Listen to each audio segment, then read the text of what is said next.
Hi, and welcome to another episode of the Plot Twist podcast. My name is Catherine. I'm coming to you from Berlin, Germany, which is where I grew up and where I now live with my husband and our 3 kids. This is a slow fashion podcast focusing primarily on knitting. You can find me on Instagram as Katharina Knits, on Ravelry as Frau Christ. You can join our Ravelry group, and please do. And you can email me at hello@plottwistyarns.com. I'm going to leave all the things that I talk about, as well as all the places where you can find me, down below in the description box for you.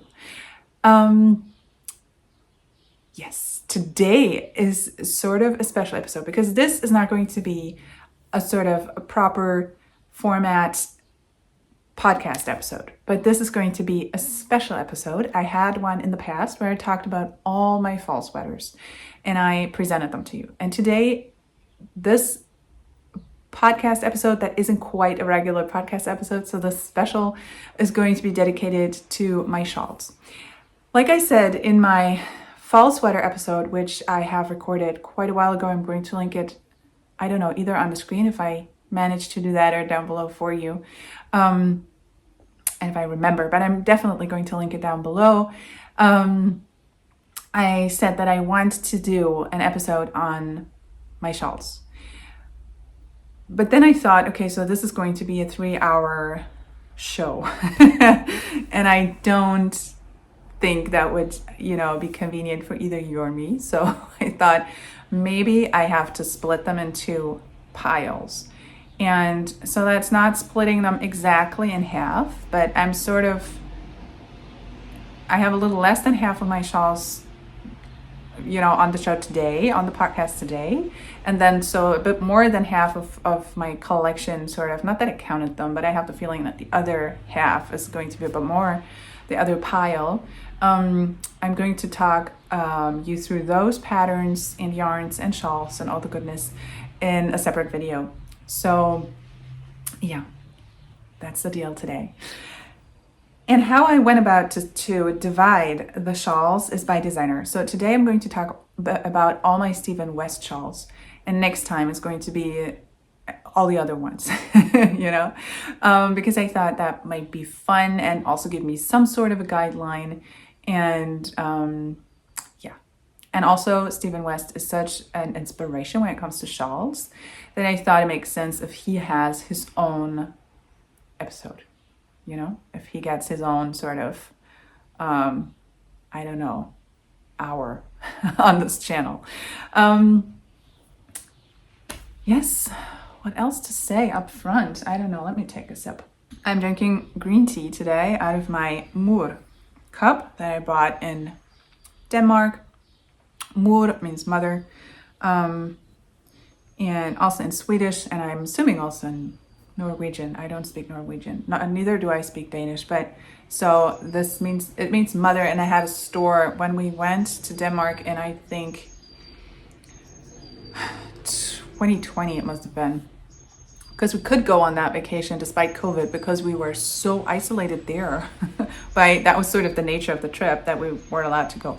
And we stopped by that shop where she hand makes those pots and, does everything. I can try and link it below for you. I don't know if I'll find her internet presence, but I'll try and find it for you. So she has all of those black cups, and it says all sorts of family relations on here. So it can be dotter, sister, farfar, mormor, like all brother, sister, grandma, grandpa, all those names you can find on here. And we'd seen them the year before, those cups, and I didn't buy one. And then I really wanted to go back the next year, even though we were staying at a different place in the country, but it wasn't too far away. So anyway, so that's the story of that cup. Cheers. I try to work my way through my projects chronologically because why not? I think that makes sense. So by chronologically, I mean in the order that I knit them. And I can say right up front, I think the one that I'm going to show you, I know that the one I'm going to show you first was the first Stephen West shawl I ever knit. It's been such a fun knit, then I think it may as well have been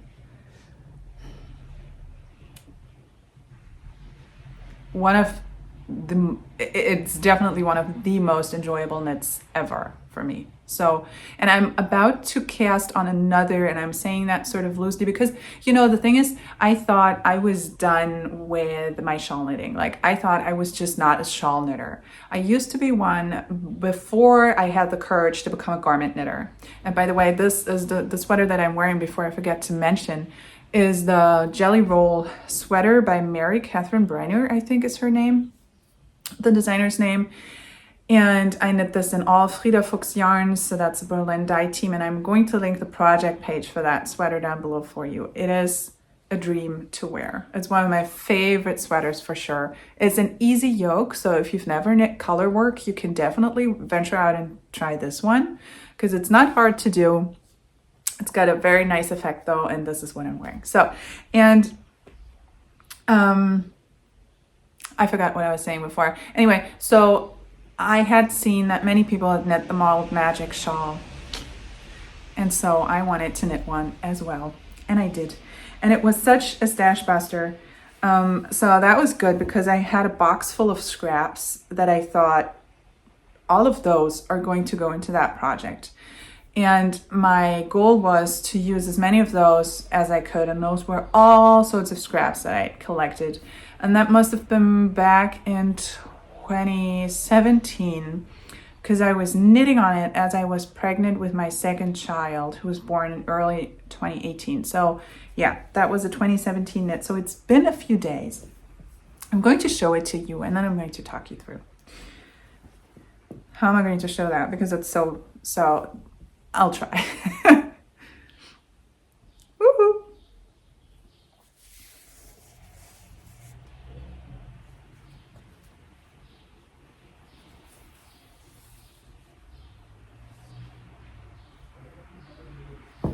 So, there you go. That's it. And oh yes, I know, now I remember. Oh man, sorry.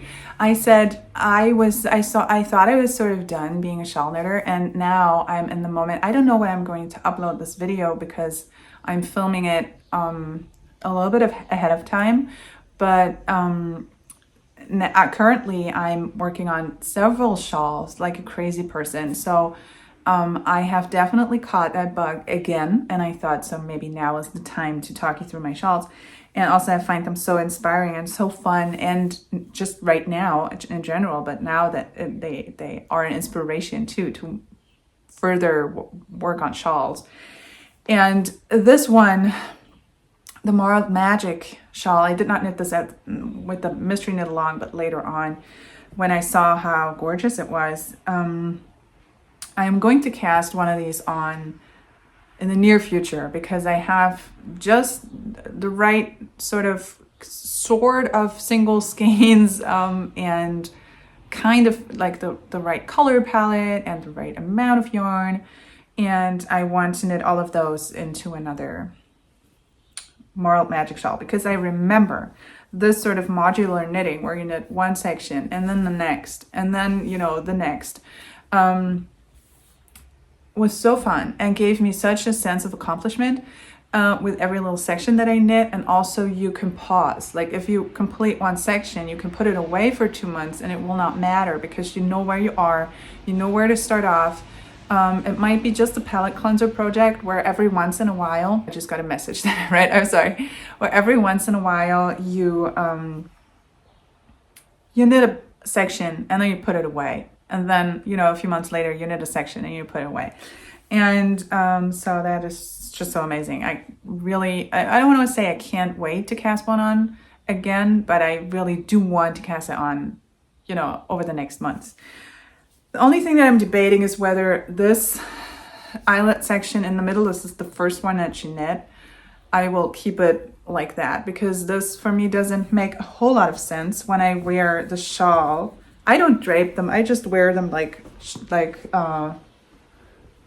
this around my neck, and then usually over my coat, so it would be a little wider. and then I just tie a knot, and that's that. So then I have a wide, voluminous thing on my neck.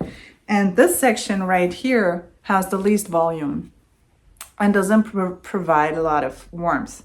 So, I mean, I could talk to you through that thing. So I was debating, because this is knit and with 2 strands, whether I would just go ahead and knit it with 3, having the 3rd strand of yarn be mohair so that the gaps close up a little more, or turn it into a brioche section to go for a lot of volume. But then I would have to do the math with the decreases, because this is slanted, see? I'll think about it when I get there. But so I just worked through all of my scraps that I had, through all sorts of scraps. I enjoyed even the moss stitch section, which this is not a stitch that I enjoy at all. It's my least favorite one, I would say. And see, this is really just marled. I don't even mind this green section amid all of the blue, because this is so clearly patchwork knitting that I don't really think it matters. I went for the big size. I knit an I-cord all around it. Here you go. See? Is this the right side? Yes, it is. So I finished it off with an I-cord, and that took me forever because this is long. This is just a very long I-cord. And the only thing that I do differently, and that I will do differently now, is here I included a whole lot of old, like, scraps from just this rustic German sock yarn that I have, that I use for socks almost exclusively, either non-superwash or German sock yarn. I'm not going to knit with like merino superwash or anything like that, because I think it wears, for my socks, because I think it wears holes way too fast. So I did that, and that was good because I got rid of all kinds of scraps that weren't sort of inspiring me to use them for socks. Also, this was really a no fuss project whatsoever. There were almost zero ends to be woven in. I mean, I-cord ends and so on, and where I joined sections maybe. But I usually, whenever I changed color, and you constantly change the color in this marled fabric, right? I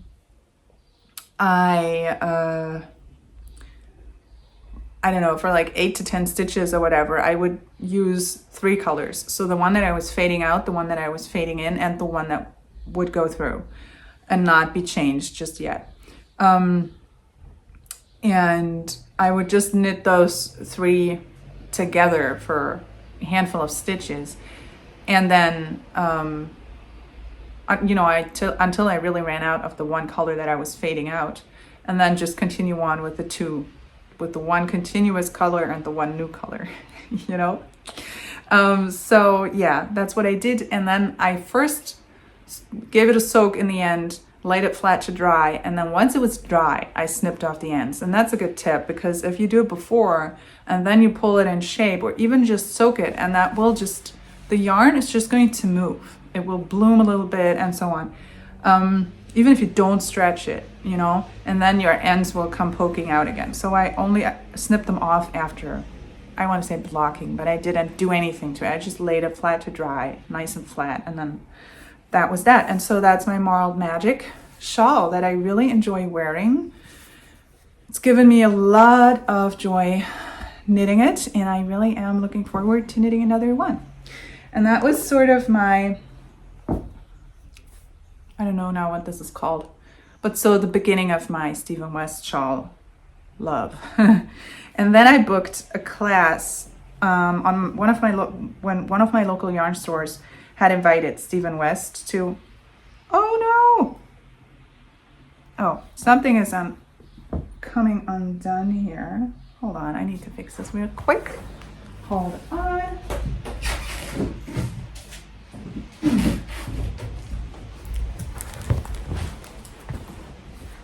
So I'm back. Hold on. I just need to catch one stitch that for some reason has come loose. and I don't want for it to completely unravel. Just going to I'm just going to catch it with my stitch marker now.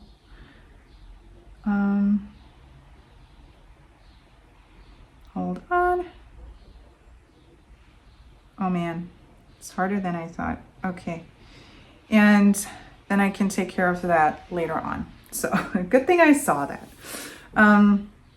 So anyways, I went to, I booked a spot in this workshop that they were doing. He was here in Berlin.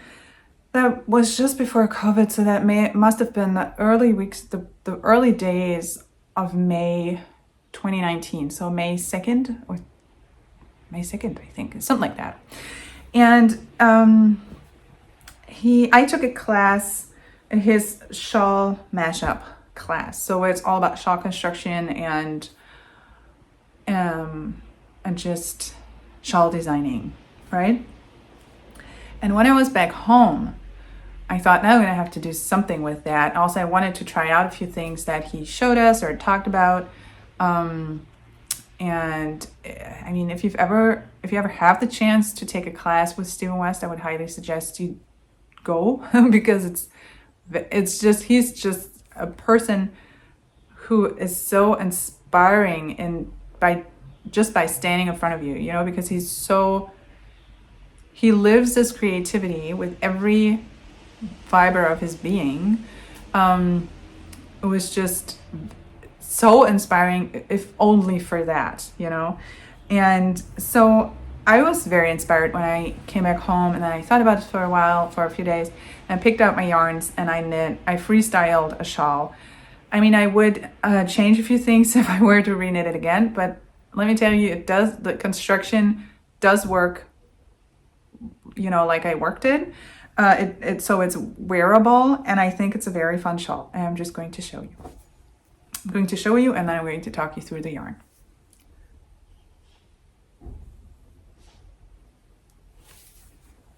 There you go. So this is much wider than my wingspan, and my wingspan is over 1.70 meters. So this is more than 1.5 times my wingspan. Yeah, it's a big shawl. It's a big shawl. And so this was a shawl that increases to both sides of the center. But on the one side, I included those wedges right here that I didn't on the other. Down there, and another tiny one up here, right? And on this side, it's just the increases, and I striped it. I'm going to show you a bit more closely in a second. And here there are three sorts of stripes. So just the green, then the what is this, slip stitch thing, and then the wedges that are sort of extra when compared to this side. So it isn't super deep. I usually wear it, I mean, it's deep enough, like this around my neck, and then this goes once or twice around my neck, and then I'll just tie a knot on the side, and that's that. So over the coat, right? Or I mean, even at home if I'm cold, but it's usually something I put on outside when it's cold out. So this, I remember the green colorway is the Juniper colorway by Molly of the Homespun House, and I think she still dyes it. And then I did every, you know, what's going on here? Then I incorporated this sort of slip stitch section here, this, as recurring stripes, right? I don't remember how I increased so as to make it like this, look like this. I don't know. I wrote it down, but I cannot now tell you. And then there is always one stripe in one color only. They all contain some sort of green that, you know, corresponds to the juniper colorway. And they were all a Homespun House Advent minis from 2018 or something like that. And down here I ran out because the last mini, the last 20 grams weren't enough. And I included this color. I sort of tried to fade in this pinky color that I had. That's also a Homespun House. So this is really purely Molly's yarn.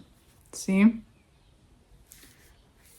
And I think it works. Like, I think it's nice how it fades into this color that is a little pink.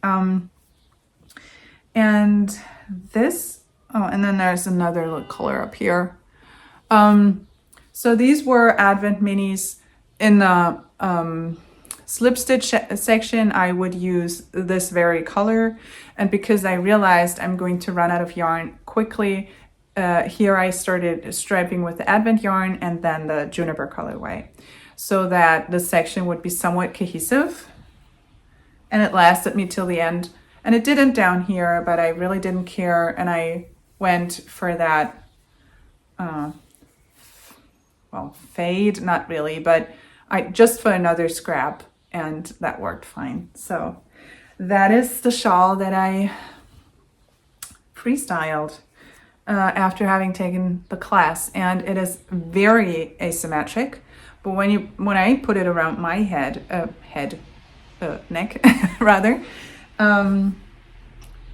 it works, and it's very wearable. It's just the right wingspan,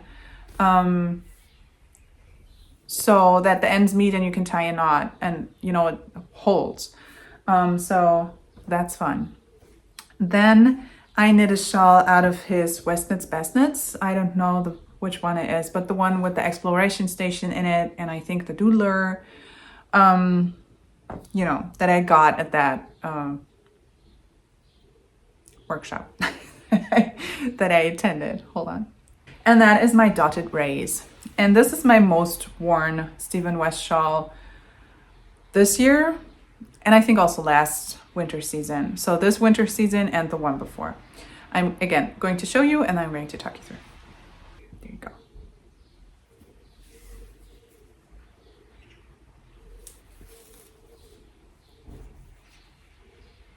Oh, so fun, right? Oh man, I enjoy this a whole lot. I love the colors very much. The only thing is that between these stripes, there isn't a whole lot of contrast. See? And you go from harsher contrast, or not harsh, but like more of a contrast to not so much contrast.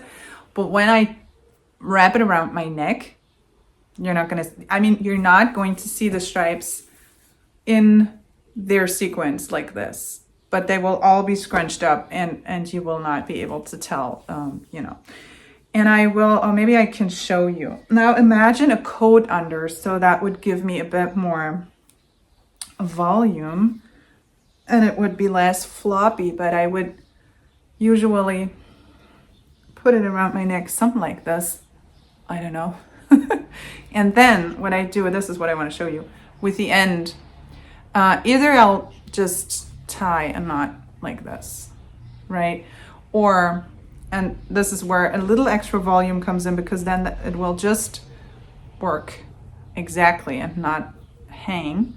I'll just pull the last, this tip through one of those initial increases, the yarn overs, double yarn overs, and just pull it through, and then it won't hang like this, but be up there, something like this. And then you will see the sequence of those stripes where the wedges are so small. And this helps me to fix the entire thing, the entire garment, right? And then you will see them. But here, you know, when the stripes, those wedges become so big, you can hardly tell once it's on your neck.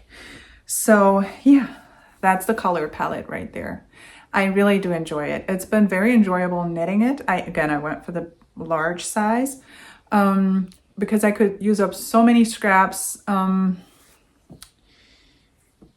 And well, these first 3 dark stripes or wedges are, I think, a mini from Dragon Horde yarn. And then this one down here is Frida Fuchs, is actually, oh, this is actually the leftover of this blue right here that I had. And yeah, that's the very one. Fun. And it was from this project. So I could throw in all kinds of things. So this is a hedgehog fibers, the leftovers from the yoke of my Zweig sweater. I have a green Zweig and then this, the Caitlin Hunter pattern, right? With this color for the lace motif. So that was a leftover. And then I think there is the extra, the whole, this is an advent calendar, whole skein from Yarn Cafe Creations and Dragon Horde yarn from, I don't know when, Hogwarts year 3, whichever year, calendar year that was. And then this is something I got in my fiber share package from, I think from Kim. Hi Kim, if you're watching, which I don't know if you are, but if you are, this is what she sent me. The colorway is Emma, but I don't remember now the hand dyer. It's beautiful though. And it was an extra large skein, so it was more than 100 grams. It was like 115 or even 150, I don't remember. So it gave me enough for those super big wedges. And I have to say that in the end, those wedges become endlessly long. And that was, oh man. So that was just a labor of love in the end. I mean, up until here, I think it was okay. But those last 3, you feel like you're never going to finish. But so it was a perfect stash buster for not teeny tiny leftovers, but like if you've got a half a ball left or like 40 grams of something, you can throw it in here, no problem. And I didn't mind that, you know, there is not a dark yarn repeated down here because like I said, when you put it around your neck, nobody's going to notice. Also, it doesn't matter. And I couldn't afford wasting this blue yarn further up for coherence because then I wouldn't have had enough for those big wedges. And he gives you, Stephen West gives you an idea of how many grams you might need for the big wedges. And I knew I wasn't going to get away with using the yarn earlier on in the project. So that's sort of what I did. And it worked out just fine. And I wear this all the time. All the time. I'm really not kidding you. Not exaggerating. And then my sons saw this and they wanted one too. And in summer, it will be 2 years ago that my oldest son started school. And I thought, okay, so I can knit them for like in Germany, when you start school, first grade of primary school, that is a huge deal. That's a huge party. That is an entire celebration, you know, both in school and at home. So I thought, okay, I might as well knit a kid size shawl for my boys with flashier colors, which I asked them, would you like them? Would you wear them? Yes, absolutely. That's what they wanted. So don't look at me if this is now, you know, they wanted that. And I had yellows and purples and sparkly blue and whatnot. And so they settled on those colors and said, well, do whatever you want with those, like whichever combination. And I'm going to show you the 2 shawls and then I'm going to tell you what happened. The sequence only came about gradually, sort of by chance. So if I were to go back, I would not include this red stripe. Then I think it's fun, you know, to have it in there. So that's one. Ah, isn't that cute? Isn't that so cute? This almost fits on the screen. So that's one. And that is the other, very similar. Very similar, but not identical. Right? Okay. Again, I could use up a whole bunch of leftovers or single skeins that I had that were precious, but that I hadn't, you know, found the right project for yet. Or leftovers like this beautiful yellow, which is the what is it? Fool's Gold colorway by Hedgehog Fibers, and I bought this for my oldest son's Jelly Roll sweater. He had picked it out. And he was dead set on that colorway, and I thought, okay, so why not? And then there's this exact blue colorway, but in sparkly yarn. Oh, I think you can even see, because Stellina is always hard to show. This is this Silver Stellina, and this is Pearl and Knit. It's a German dyer. This is, oh, Rebecca, what's your new shop name? Maybe Make, I think is her name. I'm going to link her down below. So hi, Rebecca, in case you're watching. This is one of your yarns that she sent me, and it ended up, parts of it ended up in the shawl. Other parts of the skein ended up in other projects, but you know, the kids loved it. They were excited to have the shawls, but then they didn't wear them. And this was a lot of knitting. I mean, this is a smaller project than my big version, but still, man. So that was, I don't know if they'll get back to wearing these sort of flashy colors. I have hopes that my daughter might want to wear one of those. Or not. But I made them. I was a generous, I knit for my kids knitter. Spent so much time on these things. They weren't appreciated like I thought and hoped, but okay, so that's a different story. So I knit these for them. They were excited, and then I never wanted to put them on, but okay. It was fun though. It's such a fun pattern. And if you have scraps, you can definitely, and they won't last you through those big, super big wedges, or you want the small size or a smaller size, because you can stop whenever you want for yourself. I want to call it kid size, like I did. So compared to my version, the much smaller size is not as much work, and you can really put it's a stash buster. You can put all of your stuff in it. And that is what I truly love about Stephen West, is that almost, oh, hold on. My son's at the door. Okay, I'm back. My oldest son just came home, and I had to let him in and give him something to do. And so now we can continue on. I don't know what I was just saying. I was saying that I made these and nobody ever wore them. But I'm not sorry that I made them. And then I made a project, my last Stephen West project, just right after my daughter was born is when I finished it. I started a little earlier during the pregnancy, I assume. So I finished that in February, it must have been, of 2021. And that is the Bubble Cowl, I think is what it's called. I'm going to show you again, and then I'll talk you through it. But if you've been here for a while, you will have seen this. So that's the thing. Hold on.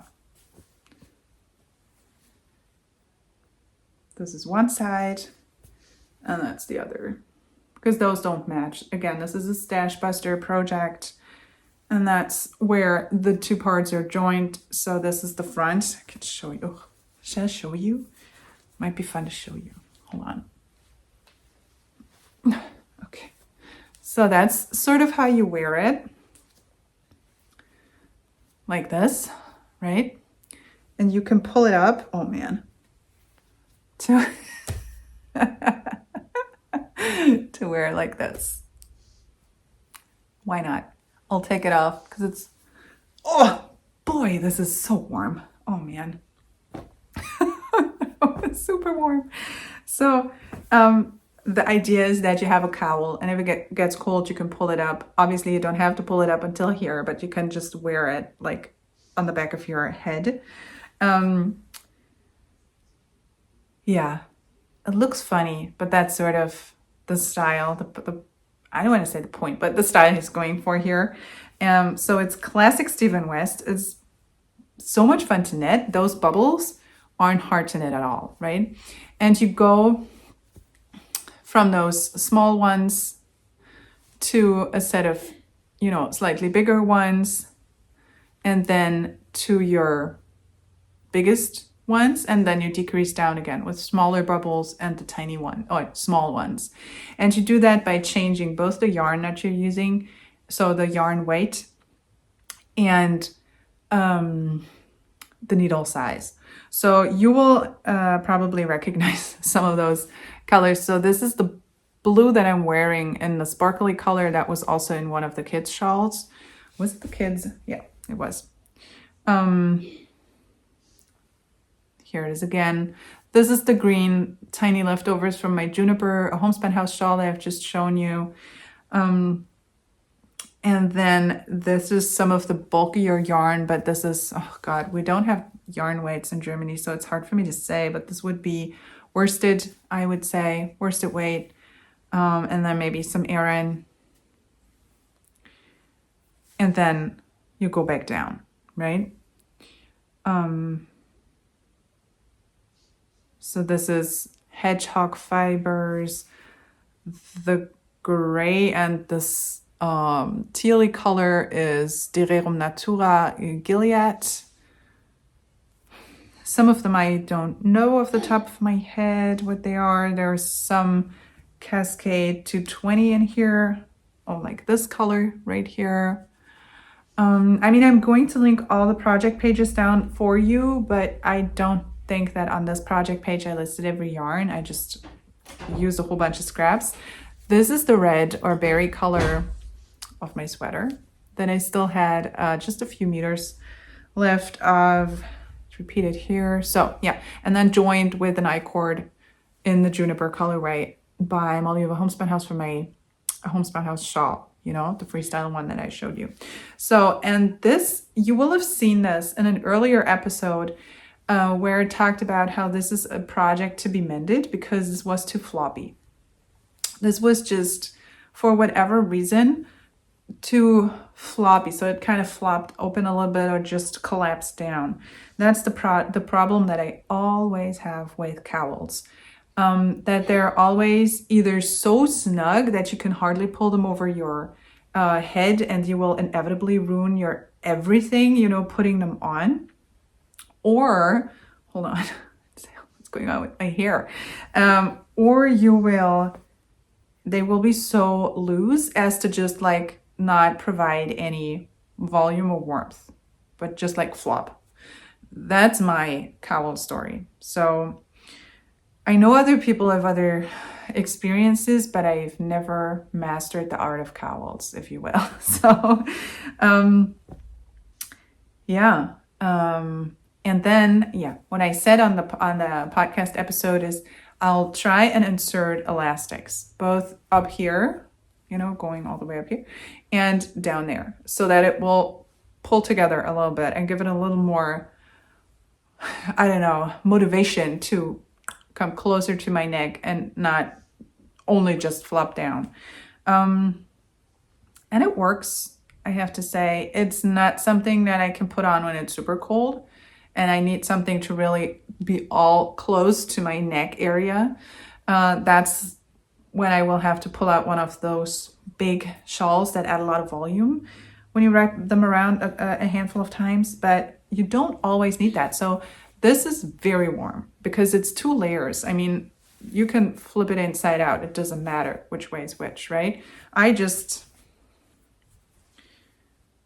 Well, here you can see if I were to put it inside out, you could see where I sewed together the I-cord ends. That's the only reason for me to wear the side out and the other in. It doesn't matter at all, you know, per se. And then I managed to pull the elastics through so that they don't slide to the middle, but stick to their side, you know, on their lane, in their lane, I guess you would say. Like, this is where my thumbs are, this is where the elastic is. So yeah, and that works. It works just fine. Here they're at the very edges. So, and that did the trick, and I'm happy with this mending project. Again, this is very much, I think, my color palette. I love blues and blue greens, so all sorts of teal or navy colors. every red and purple that is very blue rather than yellow. Yeah, and gray, obviously. So there are jewel tones in there, but there are lighter colors in there. So this is a pink that I really enjoy. Oh, this is a Cascade 220 from my, what's that called? Hohi Locatelli. Cold breath sweater. I'm going to link the episode for you down below in which I talk about that sweater because I have it on. It's my favorite sweater that I knit for myself. Anyway, so yeah, that's the cowl. And that's the last item. I count this as a shawl because effectively that's what I wear it as. And this completes all of my Stephen West items. So let me see if I can show them to you in a way so that I can hold all of those together. I mean, I have his book and he keeps publishing new patterns. So who knows if one day I will, have to record another video with my Stephen West shawls, because that might happen. That would be fun. You never know. But for now, this is what I have. I'm definitely knitting another, what is it called? Marled Magic sometime soon. So stay tuned if you want to see how that turns out in a regular podcast episode. And I mean, other than that, I can just say thank you so much for checking out this special episode. So keep in mind, this is not the regular format of the show. If you want to know what that's like, go check out some of the other videos. I'll provide links for everything down below for you. And huck my Stephen West babies and use that as my chance to say goodbye. Thank you so much for letting me hang out with you. If you've stuck around to the end, you might as well like and subscribe right below.